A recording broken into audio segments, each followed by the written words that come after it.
বন্ধুরা এখন বাজে হলো কটা, ও আমার তো এখানে একটা ঘড়ি ছিল যেটা এখন নেই।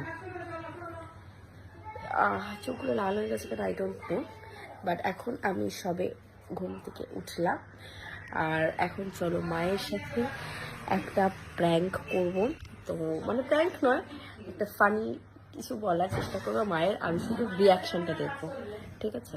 দাঁড়াও, চলো আস্তে আস্তে আমরা দিয়ে তার আগে দেখিয়ে দিই আমি কি পড়েছি। এই যে এটা পরে আছি, চলো আর বেশি লেট না করে যাওয়া যাক। ওমা দিদি, এক মিনিট ফোনটা কমা, তোমার সাথে আমার কিছু কথা আছে। এক মিনিট ফোনটা কমা। ও মায় কমেছো? দেখো 2024 সাল তো শেষ হয়ে এসছে। 2024 সাল শেষ হয়ে 25 সাল পড়বে কালকে থেকে। 2024 সালে বলি চলে যান, আমি যদি তোমার সাথে কোনো খারাপ ব্যবহার করে থাকি